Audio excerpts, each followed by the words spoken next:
I've seen the future. Hey everybody, it's Colette Baron-Reid. Welcome to this week's Oracle Card Guidance and Lesson, and we are at January 21st, 2019. I can't believe it's 2019. We're going to be using my newest Oracle card deck, Goddess Power Oracle, and I'm so happy to be hearing so many wonderful things as to how you guys are feeling about the deck, so thank you. Anyway, you're going to notice when I talk about these goddesses that we've distilled their message, because they have so many, we really distill it down to one main message that they represent. And you'll also notice that our art is non-traditional.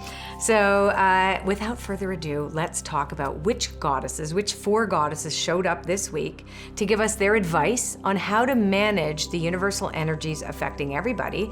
And then you can go to my website and choose 3 cards of your own. So it comes out to like a 7-card reading for the week, but those will be more intimate and personal to you. And you can pick a number of my decks to choose from. So here we go. The first card of the week is Ellen, which is the goddess of patterns. Now, Ellen's name is actually Ellen of the Ways, and she's known both by the goddess Ellen of the Ways. She's a Celtic goddess of bridges and roadways, pathways, etc. So we distilled her messaging down to concepts of patterns, and this week we're going to be looking at our patterns.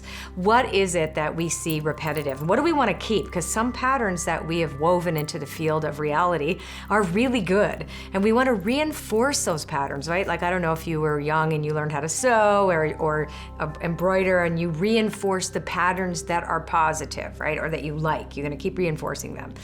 And then you want to also address the ones that are not in your favor as well. And how we know that that's going to be an issue this week is the goddess Métis. So the goddess Métis is actually in what we call in this deck an alignment position. So you'll know the way I teach oracles are to be used as personal development tools, like divination is personal development, how you communicate with the divine about yourself. Now, when a card is upside down in Goddess Power Oracle, the Goddess Power Oracle uses the word called alignment. So that means you're out of alignment, or you could be out of alignment when the card is upside down.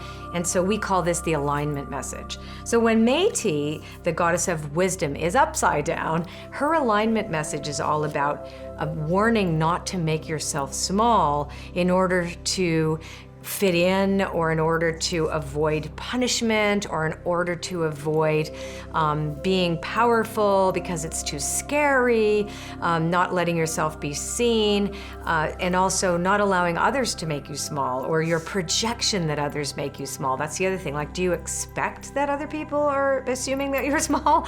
So there's all these things to come into play here. Now, Métis' story is really interesting, and I already told it to you in one of the other videos, but I'll tell it to you again. So she was Zeus's first wife in the Greek pantheon. And he was worried that she was getting too smart. So because she loved him, he conned her into becoming small so that she wouldn't offend him, because he was like, oh, please be small. And he turned her into a fly. So she agreed, right? Because she made herself small not to lose his love. Now, she was pregnant with Athena at that time. I told you the story when we talked about the goddess Athena.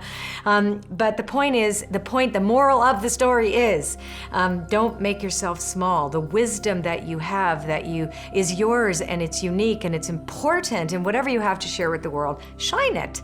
So when she's in her alignment position, we ask you to keep that in mind, to allow yourself to shine this week, and not to be afraid that other people are going to try to tear you down. Next is the goddess Lilith, and Lilith is all about independence. Now, just her brief story is basically that she was demonized because she would not let Adam mount her. So she wouldn't let anybody, put her in a position where she felt in any way oppressed, right? So she is the goddess that says, I'm going to be independent. I have my own sense of self, etc., and nobody is going to condition me into assuming that I am less than, right? I am not less less than you. So she's the equality goddess. I love her. So if you follow this story, we start with patterns and we look at, where am I making myself small if I am? No, I gotta shine. And Lilith gives us a strength and a power to say, yeah, I can be independent and I can get along with everybody. Is the other thing, like I can be independent, but not against, so that others are not other. We are all together, which I love. And why do I know this to be true? Because Ocean is the concluding goddess, and Ocean is the Yoruba goddess of generosity. She is a river goddess. And her whole message is about the fact that we can trust the abundance of the universe, and we can be generous with others as the universe has been generous with us. And if we open up to that generosity, we won't be competing. That's the other thing. This is also about not competing with others, that there's room for everyone. You can shine and everybody else can shine too. And I love this message, and I think this is so fantastic that this is something that maybe all of us should take a look at this week. Oops. Anyway, thank you so much, and I will see you next week. And if you like this video, subscribe to my channel, leave a comment. We love reading the comments, and share this with your friends if you think they would like this. Take care. See you next week. I've seen the future. It's beautiful.